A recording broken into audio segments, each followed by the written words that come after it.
All right, guys, you already have some idea about this economic concept of price. I mean, you've been to the store and you've bought things. You probably bought things with your own money, even. And as you know, different things have different prices, okay? Prices in our system help determine who gets what. If you can afford the price and you want the product, you can have it. If you can't afford it or if you don't want it, you don't have it. So, for example, I may want a mansion, I may want a Lamborghini, but if I can't afford the price, I don't have it. People who can afford that and do want it can have it, okay? So the first thing I want you to know about price is it helps determine who gets what by who can afford it and who wants it, okay? The second thing I want to talk about price is that it's determined by the interaction of supply and demand. Now, if we were in class, we would talk a lot more about supply and demand. But I'm just going to give you a very basic idea of what those terms mean and how they determine price, okay? So I'm going to do it by going back to my fake pizza shop, Angelo's, which I run, okay? So at Angelo's, I supply pizza. I'm in charge of the supply.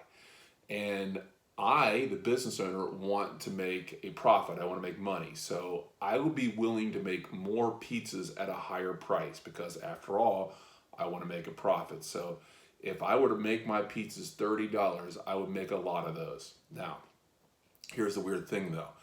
Me, the producer, I want the highest possible price, but my consumers, the people who buy my pizza, they want the lowest possible price. So if I were to set it at $30, I might be willing to make a lot of pizzas at that price, but my consumers may not be willing to buy a lot of pizzas at that price, and therefore I would have leftover pizza, and it wouldn't be selling, okay? So let's say I went the opposite route. Let's say I only charge like $5 for a large pizza.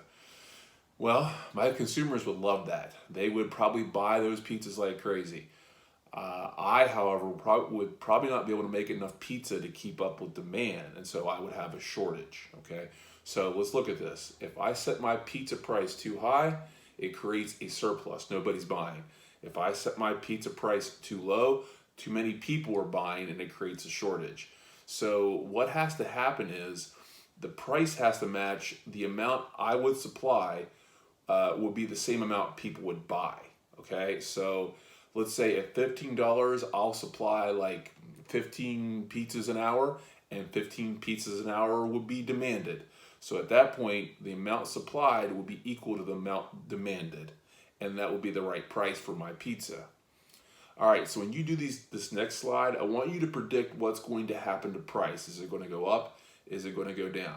And I want you to think about two things while you're doing it. The first thing I want you to think about is producers want the highest possible price because they want a profit, and consumers want the lowest possible price because they're looking for a deal. That's the first thing I want you to think about. The second thing I want you to think about is this, that if a product, for whatever reason, is in low supply, either people are buying it like crazy or there's a shortage or something, if it's in low supply, you would raise prices because you would have to slow down people buying it, okay? Otherwise, you're going to have a complete shortage. On the other hand, if something is in high surplus, it's not selling, then you'd have to lower the price to get people to start buying it. All right, guys, thank you once again for everything you've done this year. I really appreciated all your civics teachers do. Thanks for keeping up. All right, guys, stay positive, keep learning.